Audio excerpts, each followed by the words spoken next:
Let me tell you something right now. I thought when Nick Foles went down, y'all were done. I'm sorry, Carson Wentz went down, y'all were done. I really, really did. I said, then the playoffs arrived, I took it game by game and picked y'all, but before then I thought y'all were done. When Carson Wentz went down, I want to know what the attitude was like immediately before you felt the need, from what I'm told, to address the team. Well, that game was still on the line. You know, we were in a close one with the Rams, and it was for the division, and we figured out a way. Defensively, we weren't even playing well that game. They were moving the ball on us pretty much the whole game, and we knew, okay, we need 2 stops in order to win. Nick goes out there, he gets the third down to Nelson that they converted. Defensively, we started getting stops. And so as a team, we had to hunker down and grinded out a win when we needed one. And I think before we even stepped off the field, we realized we can do this, you know, without Carson. Obviously, with Carson, it gives us a great chance, but we can do it without because we have been a team all year. But I'm talking about once you found out Carson was out for the season. We didn't know that until we got to the locker room. Yeah. Right. And so there's maybe 5 minutes between everybody walking in and then us talking.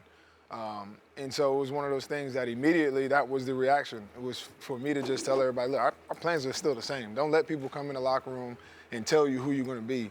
We got a quarterback that we can lean on in Nick Foles, and we've always been a team all year. We've lost people before, and we've moved on, and this is no different. When you talk about being a team all year, sometimes with championship teams you can spot moments. Sometimes they're on the field, sometimes they're off the field, but you go, keep your eye on them. Like, those guys like each other. Those guys are unified. One of the moments that stood out for me is I made a comment on this show that because you've become a symbol, one of the important leaders in this kind of social justice movement in the NFL. But it occurred to me, not one white player who may have a problem with what was going on or may just want to show that he is in solidarity with his brothers, right? I said someone needs to put their arm around a white player. It would be good when that moment comes, whether or not they want to kneel. Put their arm around an African-American teammate who is protesting. That was on a Thursday. Chris Long put his arm around you that night. And I thought at that moment, these guys like each other. Was that a significant moment in terms of your team, or am I making too much out of that? Was that simply about social consciousness? Well, I think that was a glimpse into kind of what we have in our locker room. We break it down on family all the time. We break our huddles talking about being a family.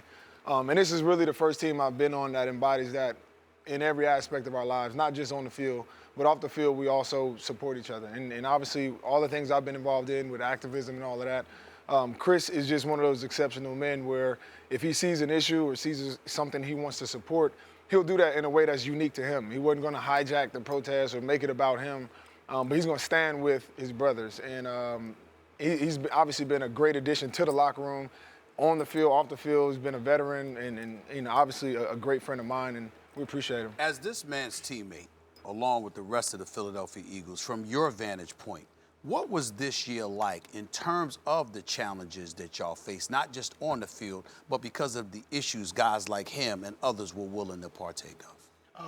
It just shows, like, a lot of guys have strong beliefs, and we have to, be behind them, because we all a team, and, just try to get to know them a little more and the reasons why, they feel so strongly about things. And, me and Jank talk all the time, and, he always talk about how you want your daughter to be able to see you later on in life. Are you going to be stand up and fight, or are you going to be somebody that just kind of let things kind of just go, go with the flow? And, I respect that because, I have a daughter, and I want her to think the world of me, and I want to be able to let her know that you can stand up for whatever you want, as long as, you do it the right way. I'm interested in you guys both speaking about the Eagles organization from this perspective. I've always been a fan of Jeffrey Lurie.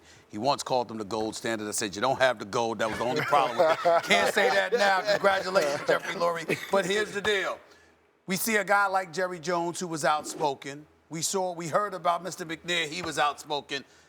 Jeffrey Lurie quietly goes about the business of handling his business. How supportive were the Eagles organization led by Jeffrey Lurie towards you guys and some of the issues you tackled?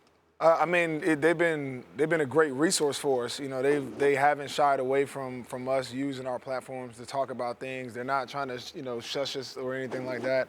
Jeffrey's been, hand in hand. He went on a tour around Philadelphia, meeting with police and community groups, bail hearings, because we asked. And he's been one of those guys who, as an owner, he wants to do what his players, ask of him. So he sat down after Chip, they fired Tip. He sat down with leaders and asked us who we thought we wanted to bring in for a head coach, and it was very inclusive in that. And we didn't even ask for that. So he's been somebody he's always trying to keep his pulse on or his eyes on the pulse of the team.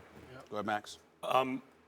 There's an article in SI.com that Sheil Kapadia, who covers the Eagles, made his pre-Super Bowl prediction and said that you were going to strip sack Tom Brady with 2:16 left in the Super Bowl, and that was going to decide the game. And so help me, I'm standing watching the game with a lifelong Eagles fan, good friend of mine, who turns to me and says, "Watch Graham right now." Didn't know about this prediction. What's going on? How did everyone know did you know you were going to strip sack Tom Brady to decide the Super Bowl? Hey, I couldn't never dream that one right there. I mean, I'm just like, wow, to make the biggest play in the game. I mean, it was just a credit to my teammates because obviously you got to take away his first read and then give me some time. And, I knew I had the one-on-one, and I just, I beat him. And I seen the ball, went for it, and, man, I just flew to the sideline. You strip-sacked Tom Brady to win the Super Bowl. I'm wondering, he's asking the question that way. I'm going to ask it a different way. Okay. I want to know what the nerves were like at that particular moment in time. You get the lead, but now Tom Brady has the ball with more than 2 minutes left. Tom Brady has the ball with a Super Bowl title on the line with over 2 minutes left. What was that like for y'all going into that huddle, knowing that you had to stop this man in order to secure a Super Bowl title? I had to hold my breath a little bit, It's like everybody, I'm like, hey, here we go. We got to go get it, and I know that was the mindset on the sideline. If we get one stop, we can do it because we don't want this to be like last year when we watched the game and we seen the Falcons the way they did it, and we know how he's done it. On last drives of the game, you give him an opportunity, he always takes advantage, and I was just happy to be able to put a stop to that.